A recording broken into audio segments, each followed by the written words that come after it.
ये छात्रों का ही आंदोलन है, छात्र ही इसमें आगे रहे तो अच्छा है। और सबसे बड़ी बात, नेता प्रतिपक्ष की आवश्यकता यहाँ है, यहाँ किसी एरू गेरू की आवश्यकता नहीं है। आपके हमारे जैसे किसी एरू गेरू को आकर बैठ जाने से छात्रों को न्याय नहीं मिलने वाला है, जान लीजिए। प्रशांत किशोर ने केवल अपमानजनक भाषा का प्रयोग किया नीतीश कुमार के प्रति, जिसकी वजह से उनका 10 गो वोटर बढ़ेगा ही, और केवल ऐसे राजनीतिक हथकंडे इस्तेमाल किए हैं जो 10 साल का बच्चा राजनीति में इस्तेमाल कर सकता है। नीतीश अपना पूरा टाल ठोक रहे हैं, देख रहे दूर से खड़ा होके, तब तक कौन है तब तक नीतीश कुमार को लालू खेलना चाहते हैं कि जाके लड़ जाओ भाई, इस बार लड़ जाओ पहलवान भाजपा से। जी। हरियाणा में वापसी हो गई भाजपा की। आपने मध्य प्रदेश देखा, वापसी हुई, ग्रैंड वापसी। आपने मध्य प्रदेश देखा, क्लीन स्वीप कर दिया। छत्तीसगढ़ देखा आपने, क्लीन स्वीप। राजस्थान की कहानी आपने देखी। बिहार ग्रांट को समझते हैं और इन छात्रों को इस प्रति थोड़ी भी संवेदना रखते हैं ना, तो आप प्रशांत किशोर के इस हथकंडे से, इस नौटंकी से बिल्कुल इत्तेफाक। लेकिन बिहार में मुझे लगता है कि शिक्षकों और छात्रों के लिए जो आंदोलन चल रहा है, इसका राजनीतिकरण नहीं होना चाहिए। मैं ये स्पष्ट इसका मैं मानता हूँ। और इसी प्रेस कॉन्फ्रेंस करके आज रमेश बिधूड़ी को आज उन्होंने लग रहा है, आज रोने लगी वो, रोने लगी। और बांसुरी स्वराज का भी खूब नाम चल रहा है, प्रवेश वर्मा का नाम चल रहा है। प्रशांत किशोर ने अपने सारे अच्छे कर्मों को ये थोड़ा सा गलती करके धो दिया। नमस्कार, मैं हूं सागर कुमार, पंचनामा देख रहे हैं आप, जहां होती है खबरों की चीरफाड़। हर रोज एक पॉलिटिकल खबर को हमारे डॉक्टर साहब स्ट्रेचर पर लेटाते हैं और चीरफाड़ करके उसके बारे में जानकारी निकालते हैं और आप तक पहुंचाते हैं। वैसा ही एक खबर बिहार के राजनीतिक गलियारों में तेजी से चर्चाओं का केंद्र बना हुआ है। जी हाँ, यह खबर है बिहार की सरकार और दिल्ली की सरकार बचाने का।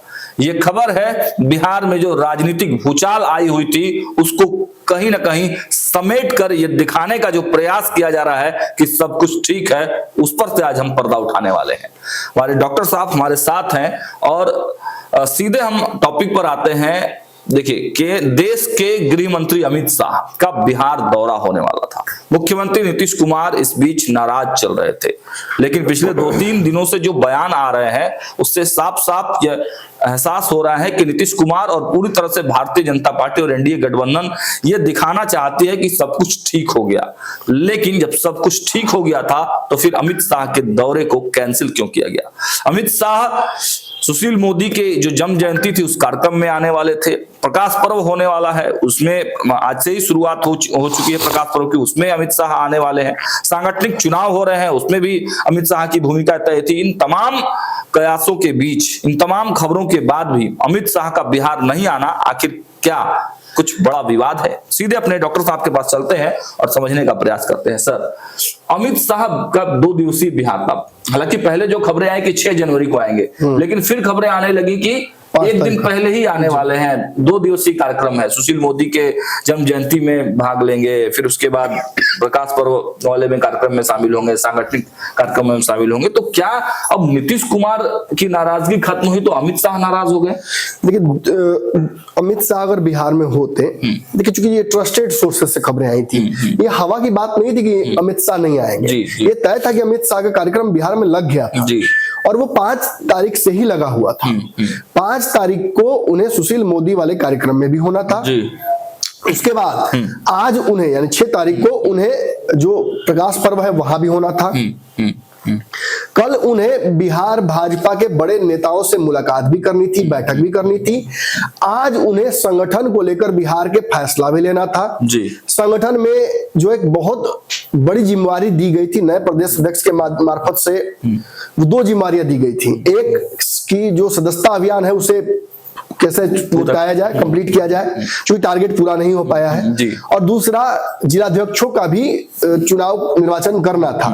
तो कई लोग ऐसे थे जिनको पार्टी चाह रही थी कि टिकट दे नहीं पाएगी तो जिलाध्यक्ष बना दे। थोड़ा मनमुटाव भी होगा कि टिकट और जिलाध्यक्ष के बीच में, विधायक और जिला, उनको भी पार्टी ने कोशिश करनी थी। ये जेपी नड्डा से नहीं हो पाता, इसलिए अमित शाह को आना था। जो इससे भी महत्वपूर्ण और जो जिसकी खबर किसी को नहीं थी लेकिन चर्चा खूब हो रही थी कि नीतीश कुमार बिहार में, अमित शाह बिहार में नीतीश कैबिनेट में भाजपा कोटे के मंत्रियों से भी मुलाकात करेंगे और उनके कार्यों का जायजा भी लेंगे। और केंद्रीय मंत्रियों को भी बिहार बुलाया जा रहा था कि आप भी आइए और बैठकर ब्यौरा दीजिए कितने दिनों में काम क्या हो पाएगा। 100 दिनों का टारगेट दिया हुआ है सभी को, केंद्रीय से लेकर बिहार के मंत्रियों को यह टारगेट दिया गया है कि 100 दिन में आप एक रिपोर्ट जारी कीजिए और बताइए कि आपने अपने विभाग में क्या काम किया है, उससे बिहार एनडीए को फायदा क्या होगा, उससे वोट में इजाफा कितना होने वाला है और उससे खास तौर पे भाजपा के कैडर को कितना फायदा हो पाएगा।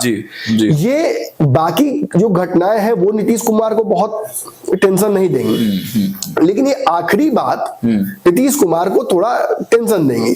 इसका कारण है अमित शाह चाहते तो इन सभी को एक एक करके या एक साथ ही बुला सकते थे, दिल्ली बुला सकते थे, लेकिन बिहार आकर नीतीश कुमार के पावर को, जिस पावर को एकदम अक्षुण्ण करने की बात नहीं करने की बात अमित शाह ने, नरेंद्र मोदी ने कह दी है कि नीतीश कुमार की ताकत में कोई ब्रेक नहीं लगाया जाएगा, कोई डिवीजन नहीं किया जाएगा, अमोघ रहेंगे, एकदम सबसे खतरनाक ताकत उनको दी गई है और उसमें सीधा सीधा इंटरफेरेंस अमित शाह का हो जाएगा। ये वो भाजपा के नेता जरूर हैं, लेकिन नीतीश कैबिनेट के मंत्री हैं, नीतीश कुमार के अधीन आते हैं। नीतीश कुमार का डायरेक्ट, चूंकि सदन के नेता के तौर पर नीतीश कुमार का डायरेक्ट इंटरफेरेंस उनके ऊपर होता है और प्रभाव होता है। ऐसे में यदि अमित शाह उनको हिसाब किताब लेंगे उनका, तो ये नीतीश कुमार को नागवारा गुजरेगा। अगर आम दिनों में ये करते तो कोई दिक्कत भी नहीं थी, लेकिन चूंकि अमित शाह ने आज तक एजेंडा कार्यक्रम में ये कह दिया है कि तय होगा सीएम का चेहरा चुनाव के बाद या फिर एक टीम गठित होगी जो तय करेगी, ये तो सब चुनाव, ऐसे भी चुनाव की बाद की प्रक्रिया, ये सीएम तो चुनाव के बाद ही तय होता है, लेकिन एक चेहरा देकर चुनाव लड़ा जाता है सीएम का। भाजपा ने दिल्ली चुनाव में देखिए 2 नाम तो सामने दिख रहे हैं, रमेश बिधूड़ी रोड ट्रेंड कर रहे हैं, अतिशी प्रेस कॉन्फ्रेंस करके आज रमेश बिधूड़ी को आज उन्होंने लग रहा है, आज रोने लगी और बासुरी स्वराज का भी खूब नाम चल रहा है, प्रवेश वर्मा का नाम चल रहा है, हर्षवर्धन का भी दूर 4-5 नामों में चल रहा है ना जी। यहाँ नीतीश कुमार का नाम चलेगा, बाकी लोग का भी नाम चलना चाहिए ना। अमित शाह का दरअसल ये बयान ना नीतीश कुमार को बिल्कुल नाराज कर बैठा, लेकिन आज एक बयान आप लोगों ने दिन भर देखा होगा, नहीं देखा होगा तो देख लीजिए। नीतीश कुमार ने अपनी तरफ से नाराजगी समाप्त कर दी है। जो चुप्पी नीतीश कुमार ने साध रखी थी लालू के बयान पर, उनके ऑफर पर, मीसा भारती के ऑफर पर, राजद के भाई वीरेंद्र और विभिन्न नेताओं के ऑफर पर, और उन सारे बयानों का वो फायदा उठा रहे थे। दिल्ली जाकर मनमोहन सिंह से मिलना, उनके परिवार से मिलना, उसी दौरान कांग्रेस के नेताओं से मुलाकात हो जाना, उसी दौरान उनका भाजपा के शीर्ष नेताओं से, चाहे जेपी नड्डा हो, अमित शाह हो, नरेंद्र मोदी हो, किसी से नहीं मिलने का प्लान, प्रभारी बिहार के जो है भाजपा के, उनसे मिलने का लिया गया था समय, वो उनसे नहीं मिलना, अपने 2 नेताओं से जो कि लेफ्ट राइट ललन सिंह और संजय झा, उनसे नहीं मिलना। ये सब कुछ इशारा इस बात का कर रहा था कि नीतीश नाराज हो गए। लेकिन आज इस बयान के माध्यम से नीतीश कुमार ने स्पष्ट कर दिया है कि भाजपा से वो रिश्ता अपनी मर्जी से तोड़ना नहीं चाहते हैं और वो संतुष्ट भी है। और इस बात का भी कहीं ना कहीं इशारा उन्होंने कर दिया है कि कोई ना कोई ऊपर से मोदी जी की तरफ से आश्वासन आया है कि आप निश्चिंत रहिए, आपके पावर में कोई कमी नहीं की जाएगी, और अगर आपको लगता है कि अमित शाह डैमेज कर देंगे आपको या कुछ उससे उनसे दिक्कत है तो अमित शाह को नहीं भेजा जाएगा। अब उनको जाना ही कैंसिल कर देते हैं। अमित शाह नहीं आए हैं, कल भी नहीं आए, आज भी नहीं आए और आगे भी आने की संभावना नहीं है। मजेदार है, इतने पे कहानी नहीं खत्म होता है। ये तो ट्रेलर था, अभी पिक्चर दिखाया आपको, बिल्कुल उससे मजेदार, जो गांधी देख रहे हैं आप, उससे मजेदार पिक्चर हम लेके आए हैं। इससे मजेदार पिक्चर ये है कि पहले तो ये बयान सुनिए नीतीश कुमार का, सुन लिया आपने, हमको तो भाजपा ने बनाया। कल ही बाबा के साथ बैठ के मैंने कहा था कि जॉर्ज फर्नांडिस की सबसे बड़ी गलती यही थी, वो भाजपा को समझा नहीं पाए कि नीतीश कुमार को मुख्यमंत्री मत बनाइए। चाहते थे लेकिन समझा नहीं पाए, और भाजपा नीतीश कुमार को आगे करके लालू को रोकने के चक्कर में अपने लिए 20 साल का पैकिंग करवा ली। 20 साल तक मुख्यमंत्री अपना नहीं बना सकती, 25 हो जाएगा। अब तो 25वां कहानी जाने जा रहा है। लेकिन आप समझ रहे हैं ना, जॉर्ज फर्नांडिस गलत नहीं थे, समझा नहीं पाए बस, और भाजपा ने गलती कर दी। अटल बिहारी वाजपेयी और उन्होंने कहा आपने मुंह से कह दिया, हम तो कल कह रहे थे, आज उन्होंने रिपीट कर दिए।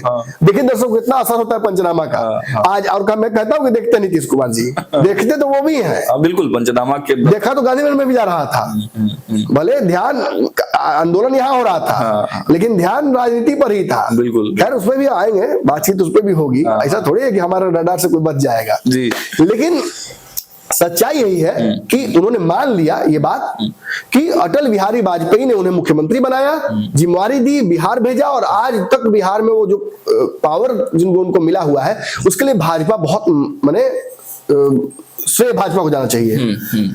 अब मोदी भी, सच बात यही है कि अटल बिहारी की तरह नीतीश कुमार की तरफ प्रति बहुत सॉफ्ट है, बहुत कॉन्फिडेंस नीतीश को लेकर उनको रहता है कि नीतीश है तो सब कुछ मुमकिन है। और नीतीश अलग होते हैं तो कुर्सी डोल, मोदी जी के चेहरे पर असहजता आ जाती है, कुर्सी डोल, हाँ कुर्सी डोल लगता है। तो बिहार में अपना मुख्यमंत्री देने से ज्यादा जरूरी मोदी जी के लिए भी हो जाता है कुर्सी पहले बचा लिया कि अपना कुर्सी केंद्र वाला बचाए और बिहार में नीतीश कुमार इधर ना भागे। तो मुझे लगता है कि नीतीश कुमार को ये मैसेज दे दिया गया कि अमित शाह बिहार नहीं आएंगे, धीरे धीरे ही सही आपकी सारी मांगे पूरी की जाएंगी। और जो एक बहुत बड़ा संशय आपके मन में चल रहा है कि हम चुनाव जीत जाएंगे तो आपको मुख्यमंत्री नहीं बनाएंगे, तो फिलहाल कहने के लिए ही ये कह दिया गया है कि आप ही मुख्यमंत्री रहेंगे, हम किसी और की तरफ देख भी नहीं रहे हैं। आपने देखा ना, जिस चीज को आपको डर लगा कि ये हमारा कुर्सी खा लेगा, उसको हमने क्या किया, किसी का बेल मुड़वा दिया, किसी का भगड़ी खुलवा दिया, अब क्या धोती खुलवा दे, अब जो आप चाहते सब हमने कर दिया। लेकिन इसमें एक मेरा छोटा सा सवाल था कि ये खबरें चल रही थी, कई मीडिया रिपोर्ट्स में भी ये निकलकर सामने आया है कि कहा गया कि अमित शाह ने जब ये बातें कही थी तो बिहार, इसीलिए नीतीश के दबाव में ही अमित शाह को बिहार बुलाया जा रहा था कि यहाँ पर आके आप बयान दीजिए कि नेतृत्व नीतीश कुमार का ही होगा। देखिए ये बात, अब जहाँ आपने अच्छा सवाल पूछ दिया, लेकिन सच्चाई है कि इसमें कोई सच्चाई नहीं है। अच्छा। अमित शाह यहाँ आ रहे थे ना, अभी बहुत बड़ा कांड होने वाला था। अच्छा, मैं बता देता हूँ कि बहुत बड़ा बुलेट डॉज कर लिया है आज इंडिया ने। अच्छा, अमित शाह अगर यहाँ होते, आप जान लीजिए, देखिए अब यही मैं कह रहा था कि पिक्चर आपको दिखाता हूँ। अच्छा आपने सवाल पूछा, बहुत सवाल पूछा, इसके लिए आपको मिलना चाहिए क्रेडिट, तो सैलरी में आपका बढ़ना चाहिए बाबा से बात करेंगे हम। लेकिन मुख्य बात यही है सागर जी कि अमित शाह एक अलग कार्यक्रम के तहत काम कर रहे हैं। वो नरेंद्र मोदी के चेहरे पर से असहजता और उनकी सरकार पे के नीचे जो लगे हुए दो बम्बू, हाँ उनको तुरंत हटाकर अपना वहां बम्बू या परमानेंट एक पिलर लगाना चाहते हैं।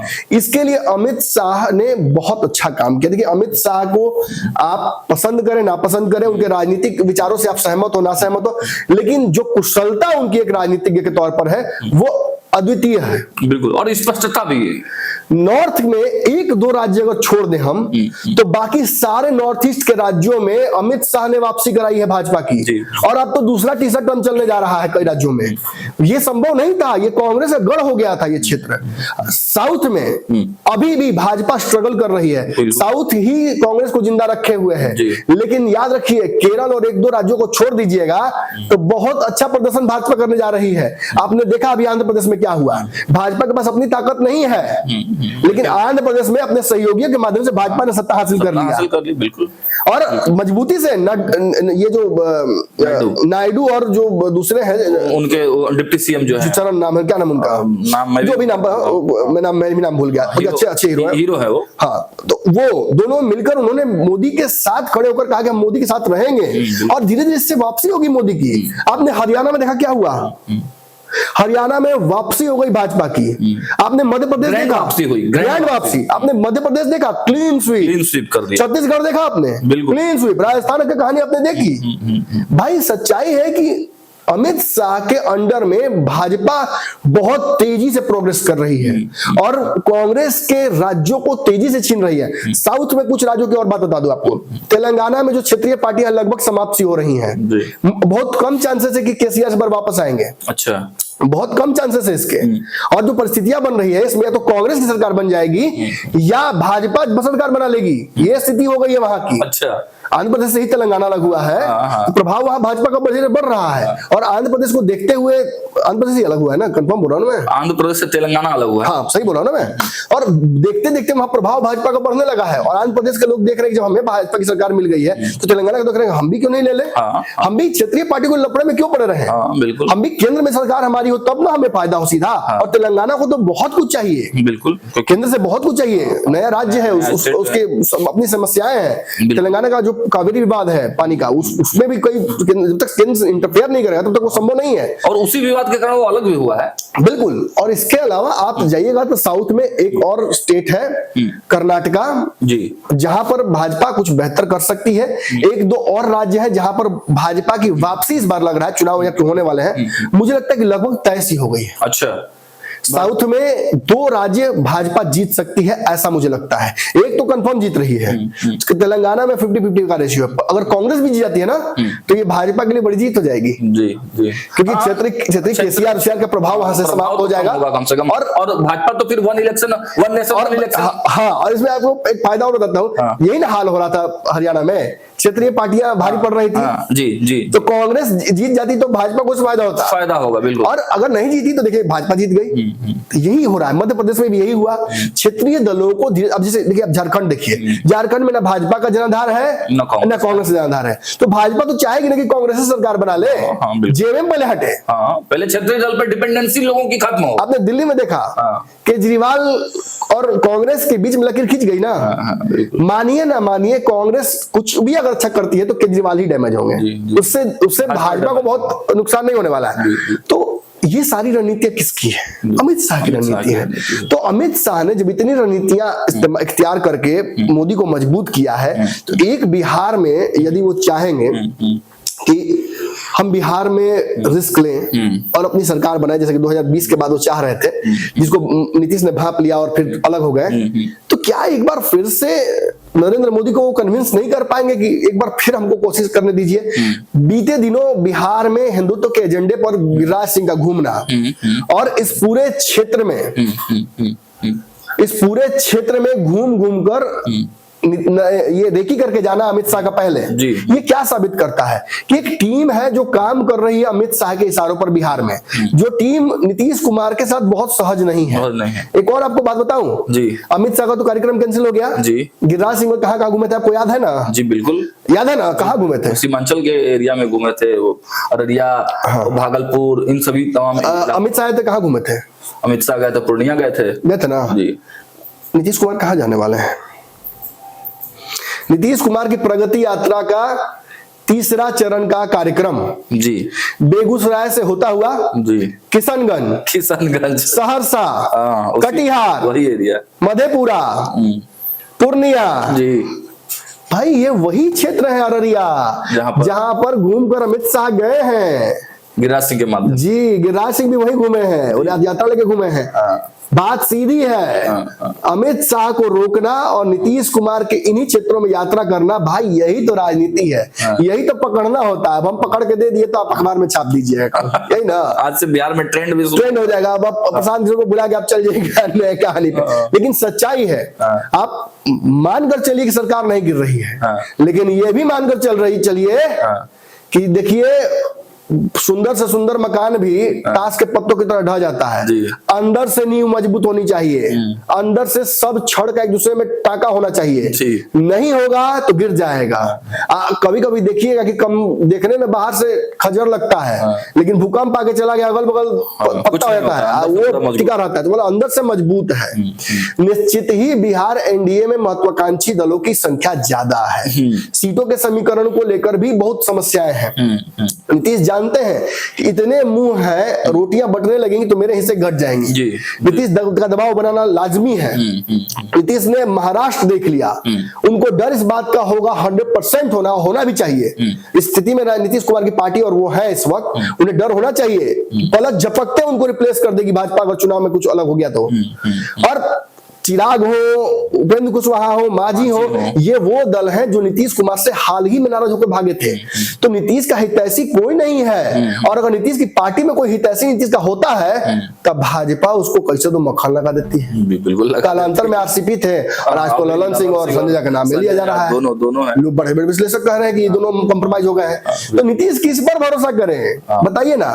आप नीतीश होते तो किस पे करते हैं? किसी पे नहीं। हमें तो अपनों ने दिया जख्म, गैरों में कहा दम था। बिल्कुल, आज बोल ही दिए वो सेप्टिक टैंक में डूब गए मुकेश न समुद्र में कहा दम था। आज बोल ही दिए वो, विजेंद्र यादव के बारे में भी बोल ही दिए। हाँ बोल ही दिए, 2 आदमी को नाम लिए, दूसरा कौन था ही नहीं समझ में। कहा कि उनको हटा भी दिए, और हटाए हालांकि नहीं है, लेकिन शायद आरसीपी को बोल रहे थे, आरसीपी तो उधर वाले जा रहे थे। लेकिन खैर जो भी हो, नीतीश कुमार ने निश्चित ही अपनी तरफ से ये नीतीश, देखिए मैं बार बार कह रहा हूँ, नीतीश प्रेशर पॉलिटिक्स कर सकते हैं, लेकिन नीतीश फैसला नहीं ले पाएंगे इस बार। अच्छा। कि हम छोड़ देते हैं भाजपा को, वहां संभव नहीं है। नीतीश जिस स्थिति में है ना, वहां से हटते ही ना उनकी राजनीतिक समाप्त हो जाएगी, निश्चित ही समाप्त हो जाएगी। ऑप्शन नीतीश के पास भी नहीं है। नहीं है, बिल्कुल नहीं है। अब वो नहीं आ सकते राज्य के साथ। ये 6 महीने के राज्य से जाने उनके लिए महाघातक हो जाएगा। तेजस्वी जो बार बार नीतीश का गए, आज तेजस्वी काहे पीछे फेंका गए हैं? क्योंकि सच में तेजस्वी यादव ने बार बार अपनी महत्वाकांक्षाओं को अपने ऊपर भारी होने दिया है, और उसकी वजह से वो कॉम्प्रोमाइज हो जाते हैं। और फिर लोग समझते हैं कि यार जब इनको नीतीश के माध्यम से सत्ता में आना है और नीतीश को नेता मानते हैं, तो इनमें वो काबिलियत नहीं है। यादव वोट भी नाराज होता है, मुस्लिम सोचता है कि बताओ ना यार, कल ये भाजपा के साथ थे, आज इनको इनके अंडर में काम कर रहे तेजस्वी। मेरा एक इसमें सवाल था कि ये तब क्या ये पूरा जो माया था, वो एक माया ही कहेंगे इसको, क्या ये पूरी तरह से माया नीतीश कुमार की रची बसी थी? और अगर रची बसी थी तो क्या लालू यादव ये समझ नहीं पाए और ऑफर दे दिए? नहीं, लालू खूब समझ रहे हैं। लालू समझ रहे, लालू नहीं समझे ऐसा नहीं हो सकता है। लालू खूब समझ रहे हैं। लालू बस चाह रहे हैं कि नहीं होता। देखिए, आपने सुना होगा कहानी कि कोई गांव का पहलवान चिल्ला चिल्ला कर कह रहा था कि आए कौन है, आओ। लोग भीड़ लगा गोल खड़े थे, जो मर्द हो तो आ जाओ। तो एक आदमी बीच में आया था कूद के खड़ा सामने, तो उसका लड़ने लगता है, लड़ के पटक देता, उसको फिर जाता है वापस, तो कहता है कौन ठिलाता रे? नीतीश कुमार को ऐसे ही लालू ठेल देना चाहते हैं। नीतीश अपना पूरा टाल ठोक रहे हैं, देख रहे दूर से खड़ा होके, तब तक कौन है तब तक नीतीश कुमार को लालू खेल देना चाहते हैं कि जाके लड़ जाओ भाई, इस बार लड़ जाओ पहलवान भाजपा से। जी। पिछली बार भी वही चाहते थे, 2014 में भी लालू यही चाहते थे कि भाजपा से नीतीश लड़ते रहे और इनका बेटा यहाँ पे सीएम बन जाए धीरे से। लालू की महत्वाकांक्षा नीतीश के सीएम बनाने की या नीतीश को आगे बढ़ाने की नहीं है। उनकी महत्वाकांक्षा इतनी है कि तू लड़, तो वही एनर्जी अपना उधर लगा, तब हम इधर कर लेंगे खेल। अच्छा। और नीतीश भी ये बात जानते हैं, इसलिए नीतीश चुप रह गए। मैं बार बार कह रहा हूँ, नीतीश कुमार को इस वक्त अगर किसी का कंधा इस्तेमाल भी करना हो तो वो राजद नहीं हो सकते, क्योंकि भाजपा भाप गई है कि राजद साथ नहीं जा सकते हैं अब। तो कांग्रेस वाला जो ऑप्शन पे बातचीत हो, हाँ, तो कांग्रेस वाले ऑप्शन को आगे चल के नीतीश बुलाते रहेंगे। लेकिन कांग्रेस बहुत इस मामले में स्थिर पार्टी है, उसकी विचारधारा और जो उसका लेगेसी है उस पर आज बोझ बन गया है। सच्चाई यही है। इसका एक बहुत अच्छा विश्लेषण यह है कि राष्ट्रीय स्तर पर कांग्रेस अगर पार्टी पिछले 100 सालों की अगर पार्टी नहीं होती तो आज कांग्रेस भी क्षेत्रीय दलों की तरह कमजोर होकर फेंका गई होती। लेकिन कांग्रेस का, चूंकि मैं वही कह रहा हूं, साउथ के क्षेत्रों में कई जगहों पर कांग्रेस का एक छत्र राज है, और धीरे धीरे ही ये राज जो है वो क्षेत्रीय दल या भाजपा समाप्त करेगी, या भाजपा किसी बी टीम या सी टीम से करवाएगी।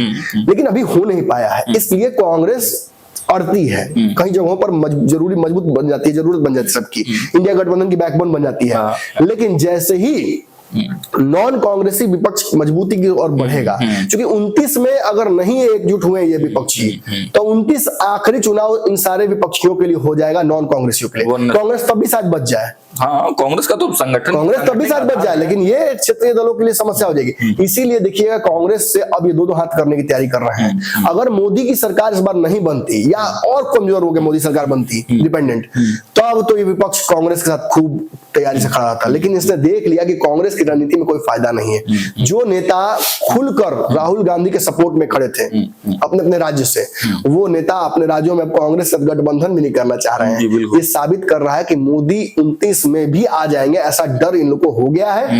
इन्हें इस बात का भी डर हो गया कि क्षेत्रीय दलों का ही सबसे पहले बंटाधार होगा अगर 29 में चुनाव वन नेशन होता है। तो ऐसी स्थिति में इनके पास मजबूरी है कि ये राहुल गांधी को छोड़कर एकजुट होने की एक तीसरे मोर्चे की तैयारी करें।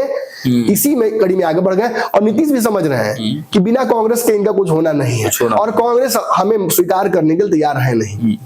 थोड़ी देर के लिए राहुल गांधी को अगर पीछे कर दिया जाए तो प्रियंका और खड़गे और सोनिया ने थोड़ा सा नीतीश के प्रति एक दिखाया था एफिनिटी, लेकिन वो बहुत प्रिसाइज और बहुत टाइमली है। नीतीश इतना समझदार है कि वो जानते हैं पिछली बार जो हुआ था, जो लड़ाई लड़ी गई थी, that was the last option probably. उसमें अमित शाह और नरेंद्र मोदी को घेर लिया गया था, वही मौका था उन्हें मौका भागने का नहीं देने का। और वहां अगर चूक नहीं हुई होती, वहां पर कांग्रेस ने बहुत बड़ी चूक की और लालू यादव से चूक हुई, सभी से चूक हुई। आज जो ये सारे नेता कह रहे हैं, ममता से लेकर साउथ के नेता और ये केजरीवाल और ये अखिलेश, ये पहले भी कह सकते थे ना कि राहुल गांधी की जगह हम नीतीश कुमार को या ममता बनर्जी को आगे करते हैं, केजरीवाल को आगे करते हैं, वो बेहतर रिजल्ट ला के देता। ये कम से कम एक एक्सपेरिमेंट अलग तो होता। जनता दल वाले कॉन्सेप्ट पे, हाँ बिल्कुल, 5 साल 5 ही एमपी पीएम बनाते हैं, लेकिन इन लोगों ने एक बढ़िया मौका चूक गए हैं। अब ये संभव नहीं है, अब इनका एकजुट होना भी मुझे लगता है कि बहुत असरदार नहीं होगा, क्योंकि कांग्रेस नहीं मान रही है और इसी वजह से नीतीश कुमार ना ये भाप गए हैं। तो कुछ होना जाना है। इन क्षेत्रीय दलों को आप देखिएगा ना, इनको नीतीश बहुत भाव नहीं देंगे। अच्छा, सच्चाई है। मेरे पास एक और सवाल है, इसमें क्या यह भी एंगल है कि जो कुछ बिल है, जो भाजपा के कोर एजेंडे वाला बिल है, वो सब बिल अब धीरे धीरे जेसीबी में चला जा रहा है, तो क्या उन बिलों को पास कराने की मजबूरी भाजपा के पास है, इसलिए भी नीतीश कुमार को थोड़ा सा साइडलाइन किया जा रहा है और डिपेंडेंसी हटाने की कोशिश की जा रही है? देखिए, मुझे लगता है कि नीतीश जब भी रहे हैं भाजपा के साथ, बहुत भाजपा के लिए समस्या नहीं पैदा की है, चाहे राष्ट्रपति चुनाव रहा हो या बिलों को पास करने का सिस्टम रहा। मैं अगली बात समझ रहा हूँ, मैं उस पर आ ही रहा हूँ। तो नीतीश कुमार कभी उसके लिए समस्या उत्पन्न नहीं करेंगे। भाजपा अगर कोई लेके आती है, कोई जेपीसी भी लेके आती है बिहार, तो अभी आपने जैसे देखा कि वक्फ बिल वाले पे, उसी पे सबसे लेकिन वक्फ बिल पे याद रखिए, नीतीश कुमार पहले व्यक्ति हैं, पहले नेता है इस देश के, जिन्होंने कब्रिस्तानों के घेराबंदी में लेकर सारी जो इस्लाम में जो त्रुटियां रही हैं, जो थोड़ी बहुत उनके वो हितैषी रहे हैं, लेवल पे बहुत काम किया है मुस्लिमों के लिए काम किया है। केवल मतलब धर्म का अड्डा ही ना रहे, मस्जिद बल्कि पढ़ाइयां भी हो मदरसों में उसकी उन्होंने कोशिश की, उसके लिए उन्होंने मेहनत की, छात्रवृत्ति दिया। तो नीतीश ने सारे कार्य किए। तो नीतीश को ना वक्फ बोर्ड वाले फैसले से भी दिक्कत नहीं होगी, क्योंकि उसका ताकत तो राज्य के पास आ रहा है। अच्छा, वो मोदी ही थोड़े फैसला लेने वाले हैं। मोदी तो राज्यों के लिए कानून बना रहे हैं कि राज्य अपने हिसाब से फैसला ले सके, या इसमें टेक्निकलिटी है। इसका विरोध आंख मूंद कर करना कोई फायदेमंद वाली बात नहीं है। डर लोगों को ये लग रहा है, जैसे ट्रिपल तलाक में डर लग रहा था कि ट्रिपल तलाक में लोगों को नहीं लगा था कि हम 3 शादियां नहीं कर पाएंगे, उन्हें लगा था कि मोदी जी हमको जबरदस्ती जेल ना डाल दे। अब गलती कीजिए तो मोदी जी जेल डालेंगे कि सरकार जेल डालेगी, उसके लिए कानून व्यवस्था है। और देखिए आज बन गया तो सब मान रहे हैं ना उस नियम को। और कोई समस्या क्या किसी मुसलमान ने खड़ा होकर कहा कि नहीं, या महिला ने की, वो शाहीन बाग वाला अलग समस्या था, उसमें मत पड़िए, वो राजनीति है। किसानों के पास समय नहीं ना है खेत छोड़कर जाकर आंदोलन करने का। मैं हर आंदोलन के साथ खड़ा रहता हूं, लेकिन किसानों के पास समय नहीं है। जो छात्र एग्जाम देने वाले हैं कल, उनके पास समय नहीं है मेरे भाई कि वो बैठकर ना महीने भर यहाँ आंदोलन करें। सरकार सही है कि कौन गलत है, मैं इस पे नहीं बोल रहा हूँ, लेकिन जो छात्र एग्जाम देने वाले हैं उनके पास समय नहीं है कि वो बैठकर राजनीति कर सके प्रशांत किशोर के साथ और रात भर उनके बगल में तकिया पर लेटे रहे। सच्चाई यही है कि प्रशांत किशोर ने पूरी तरह से राजनीतिकरण कर दिया इस बिहार के बीपीसी आंदोलन का। जो व्यक्ति कहता रहा है अपने जीवन भर में, आपने ये बात पूछी, आपको बधाई मिली चाहिए इसके लिए। रात भर वहां बैठ रहे हैं बड़े बड़े चैनलों के, धूर्त चैनलों के पत्रकार, रात भर वहां पे तकिया ले लेके सो रहा है सब, बैंटी भर में जाके पेशाब कर रहा है सब। उनको शर्म आनी चाहिए ऐसे लोगों को। आपने जब सवाल पूछ दिया, उनसे असहज हो गए 2 मिनट के लिए, बाकी हमारे चैनल को नहीं ना बोल सकते हैं, बोल सकते हैं। वो जिन चैनलों के बड़े बड़े मालिकों के साथ बैठकर बड़े होटलों में, लुटियन जोन में प्रशांत किशोर बैंक रणनीति बनाए हैं और 2-2 करोड़ 3-3 करोड़ उनके अकाउंट में डलवाया है, उनको जाकर प्रशांत किशोर कर सकते हैं। उनके पत्रकारों को यहाँ बेइज्जत कर सकते हैं, नल्ले कर सकते हैं, किया भी। किया भी। लेकिन हमारे किसी पत्रकार को छू नहीं सकते, उनको पता है कि 2 मिनट में नमन मिश्रा धज जुड़ा देगा, नंगा कर देंगे सर हम लोग को सामने। और आपने सवाल पूछा ना, आपने तो कहा कि आप आंदोलन जीवी नहीं है, तो फिर यहाँ आंदोलन करने क्यों आए हैं?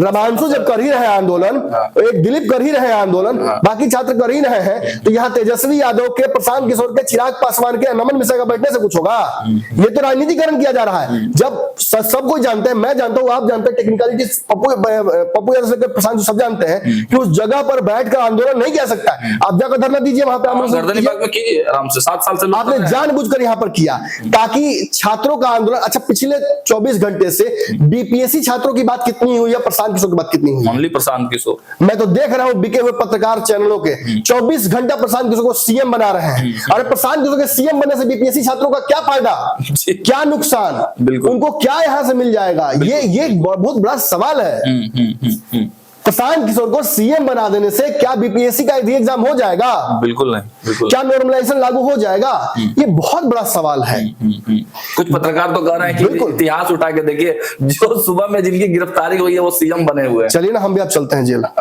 जब यही सीएम बनने का मापदंड रह गया, क्या दिमाग में भूसा भरा हुआ है बड़े बड़े विश्लेषकों का? भरसक बार बार लोग धूल चाट रहे हैं। कभी नीतीश कुमार को प्रधानमंत्री बना रहे हैं, कभी कोई और ऐसा फैसला कर दे रहे हैं बैठकर अपने स्टूडियो में ही, जिस फैसले के चलते अगले दिन शर्मिंदा होना पड़ा। प्रशांत किशोर ने अपने सारे अच्छे कर्मों को ये थोड़ा सा गलती करके धो दिया।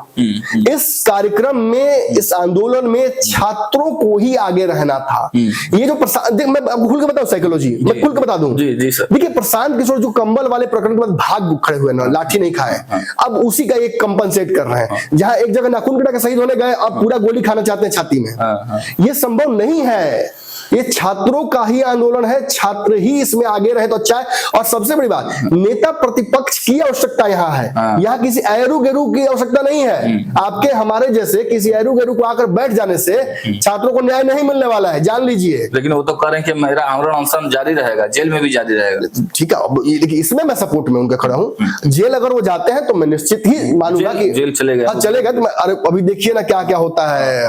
प्रशांत जी को अभी बहुत कम समय उनका हुआ है बिहार की राजनीति में। ये तो 4 सीट जीत भी रहे थे ना, अपने घोषित तो इन्होंने जीत लिया था। तेजस्वी यादव को जरूर इससे टेंशन होगा। लेकिन मुझे एक बात याद आ रही है सर, आप ही ने बोला था, आप ही ने एक बार लाइव बोला था कि प्रशांत किशोर बिहार के राजनीति के लिए क्या कुछ किए हैं। तो मुझे लगता है वही लाइन को वो पकड़े हुए हैं और वही प्रूफ करके दिखाना चाह रहे हैं कि हम भाई जेल गए हैं। फिर आप चाहते हैं कि मैं खोल दूं पूरी बोल क्या? भाई इसी बिहार में एक ऐसा जातीय गणना हुआ जिससे बिहार के बहुत बड़ी जनसंख्या इसमें जिसके सपक्ष में खड़ी नहीं थी। प्रशांत किशोर कहाँ थे? क्या उन्होंने कोई आंदोलन किया पक्ष या विपक्ष में? कुछ नहीं किया ना। एक और बात आगे बढ़ते हैं। बिहार में स्मार्ट मीटर को लेकर पूरे बिहार में आंदोलन हुआ, लोग कसमों कसम जिए, प्रशांत किशोर जी काहे नहीं सड़क पर उतरे? और मैं बताता हूँ, लैंड सर्वे हो रहा है, विवाद हो रहा है ना, कहाँ है प्रशांत किशोर जी? 100 समस्याएं इसके अलावा हुई हैं, जहरीली शराब से लोग मर रहे हैं और बहुत कुछ हो रहा है। प्रशांत किशोर ने केवल अपमानजनक भाषा का प्रयोग किया नीतीश कुमार के प्रति, जिसकी वजह से उनका 10 गो वोटर बढ़ेगा ही, और केवल ऐसे राजनीतिक हथकंडे इस्तेमाल किए हैं जो 10 साल का बच्चा राजनीति में इस्तेमाल कर सकता है। प्रशांत किशोर और उनके सलाहकारों की कलेक्टिव बुद्धि 10 साल के राजनीतिक बच्चे की तरह है, इसके अलावा कुछ नहीं है। ये आप एक बहुत साधारण सी बात आपसे बोलता हूं, आंदोलन करने गए थे ना छात्रों के लिए, बिना बैनिटी बहन के भी तो हो सकता था। बिल्कुल हो सकता था ना। आज तक तो आंदोलन हुए हैं ना बैनिटी बहन के। बिल्कुल हो सकता था। मैं जब भाई एक बात बताइए, पहली बार मैं प्रशांत किशोर के पास गया था और उस कार्यक्रम के बाद मैं आया तो मैंने क्या कहा था दर्शकों आपको? तंबू एसी लगा हुआ है, वैनिटी वैन लगे हुए हैं, 10-10 एसी लगा हुआ है, वाटर प्रूफ पंडाल लगा हुआ है, पूरा का पूरा जिमखाना बनाया हुआ है, हर वो ऐसो आराम की चीजें रखी गई हैं जो एक बहुत बड़े स्टेट के, जैसे अब केजरीवाल जी को जिससे बदनाम किया जा रहा है कि शीश महल बनाया, वो शीश महल तो लेके घूम रहे हैं प्रशांत किशोर। अच्छा। तो मेरे भाई, ऐसे व्यक्ति संघर्षों के लिए नहीं पैदा हुए हैं, इनको इस हर बात पे घमंड होता है। प्रशांत किशोर ने जो पूरा कार्यक्रम किया, ठीक है, अच्छा किया, बुरा किया, इससे कुछ हो या ना हो, पिछले 24 घंटा से प्रशांत किशोर ट्रेंड कर रहे हैं। आने वाले 2025 में आप क्या देखते हैं? इस पूरे आंदोलन का इम्पैक्ट जनसुराज को फायदा मिलता हुआ देख रहे हैं या नहीं देख रहे हैं? देखिए, बिहार में मुझे लगता है कि शिक्षकों और छात्रों के लिए जो आंदोलन चल रहा है इसका राजनीतिकरण नहीं होना चाहिए। मैं ये स्पष्ट इसका मैं मानता हूँ। हाँ, मुझे ये जरूर लगता है कि ये एक बहुत बड़ी समस्या है जो टाइम पर एग्जाम नहीं हो पाते हैं, बच्चों के साथ लगातार नाइंसाफी हो रही है, शिक्षा का स्तर सुधर नहीं रहा है, शिक्षक क्वालिटी के नहीं आ रहे हैं। तो ये ना, जानते हैं आप, इसको सुधारने के लिए ना एक ऐसा कालांतर में बताऊं आपको किसने किसने किया है। बिहार में ऐसा आंदोलन उपेंद्र कुशवाहा भी लेकर निकले थे। हाँ, शिक्षा सुधार को लेकर बड़ा आंदोलन लेकर निकले थे। इसके बाद तेजस्वी यादव चूंकि इस मामले में थोड़े कमजोर इसलिए पड़ जाते हैं क्योंकि वो बहुत पढ़े लिखे खुद नहीं है, लेकिन वो वैसे किसी आंदोलन में वो पढ़ना नहीं चाहते हैं। सच्चाई है, देखिए मैं खुल के बोल रहा हूँ, इनसिक्योरिटी है उनकी। प्रशांत किशोर ऐसे किसी आंदोलन को बने बनाए कुक्ड आंदोलन को, एक कुक्ड आंदोलन है, पके पकाए चावल को खाने के लिए तैयार हो गए। इसका कारण यही है कि तेजस्वी यादव इस आंदोलन में बैठकर लेटकर वहां नहीं रह सकते। ये उनके स्टाइल को और उनके व्यक्तित्व को सूट नहीं करता है किसी भी शिक्षा सरकार। लेकिन अगर यही रोजगार की जब बात आ जाएगी ना, तो तेजस्वी यादव ज्यादा असरदार आपको दिखेंगे, क्योंकि रोजगार वाले आंदोलन को लगातार वो लड़ते रहे हैं उस बात पर, और उन्होंने कुछ ना कुछ किया भी है, उसका क्रेडिट उनको मिलता है। तो आप जब भी शिक्षा और रोजगार को समानांतर रखिएगा ना, तो आप मानकर चलिए कि रोजगार वाला मुद्दा हमेशा भारी रहेगा। अच्छा, हाँ, भारी रहेगा, भारी रहेगा। बिहार में चुनाव में मतलब बिहार में शिक्षा का स्तर कब अच्छा रहा है, और बिहार के लोग कहाँ नौकरी नहीं कर रहे हैं बताइए? हर जगह कर रहे हैं। बिना शिक्षा के ही आईएएस पैदा हो रहे हैं सबसे ज्यादा, बिना शिक्षा के ही दुनिया भर के सबसे बड़े पोस्ट पर बिहार के लोग ही हैं जी। तो शिक्षा ना, वो कहा भी गया है कि आज तक तो लोग बिना अभाव में ही पढ़ पढ़कर अच्छा करते रहे। रोजगार एक बड़ा अवसर है। हम देख रहे हैं कि हमारे घर के बगल वाला आईएएस निकाल लिया, वो रेलवे में निकाल लिया, तो मुझे भी नौकरी चाहिए। ये जो देगा ना, वो ज्यादा बड़ा भगवान मेरे लिए हो जाएगा, वो ज्यादा मेरे लिए बड़ा नेता हो जाएगा, वो ज्यादा मेरे लिए उसको वोट करने की मेरी इच्छा होगी। और एक और बात, प्रशांत किशोर के जो सबसे खिलाफ चली जा रही है बात ना, जो आप सुनना चाह रहे हैं, वो ये है कि जातीय समीकरणों में बंधा हुआ है बिहार। और प्रशांत किशोर ने इस बार जो फैसले लिए हैं प्रत्याशियों को लेकर, ये भी यही इशारा करता है कि प्रशांत किशोर भी ये बात मान गए हैं, और इस बात को लेकर काफी वो हतोत्साहित भी अंदर से कि इस जातिगत राजनीति में मुझे भी जातीय राजनीति ही करना होगा, जो घिसे पीटे पैटर्न है उन्हीं को फॉलो करना पड़ेगा।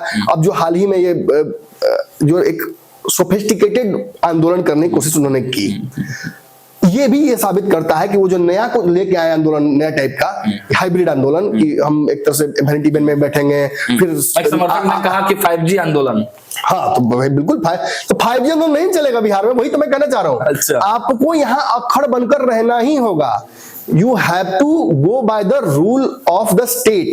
यहाँ जैसी राजनीति होती है कीचड़ और धूल धसित, वैसे ही करना होगा। तो मुझे लगता है कि प्रशांत किशोर के लिए बहुत संभावना 2025 में नहीं है। बट आई थिंक अगर ये 15 दिन 20 दिन का जो भी खेल जेल में चल रहा है, अगर प्रशांत किशोर को झेल जाते हैं, तो I think his horse for the bigger race. 10 साल 20 साल आगे की राजनीति प्रशांत किशोर बड़ा करने जा रहे हैं, अगर यहाँ टिक जाते हैं तो। अभी शक है, और हमको बहुत शक है भाई, हम चलिए तो ठीक है, इस पूरे कार्यक्रम को हम लोग यहीं पर समाप्त करते हैं। लेकिन देखिए, आज का जो विश्लेषण था पूरी तरह से अमित शाह और नीतीश कुमार के बीच में जो विवाद चल रहा था, और उस विवाद को कहीं ना कहीं विराम देने की कोशिश जरूर की गई भारतीय जनता पार्टी और नीतीश कुमार की तरफ से, लेकिन चैप्टर लंबा चलेगा। हमारे संपादक ने, डॉक्टर साहब ने साफ साफ इस पे चीरफाड़ करके बता दिया है कि विवाद भले ही कम हो गया है, इसको रोक दिया गया है, लेकिन विवाद खत्म नहीं हुआ है, विवाद आगे भी चलता रहेगा। फिलहाल पंचनामा में इतना ही। देखते रहिए पंचनामा। बहुत बहुत धन्यवाद।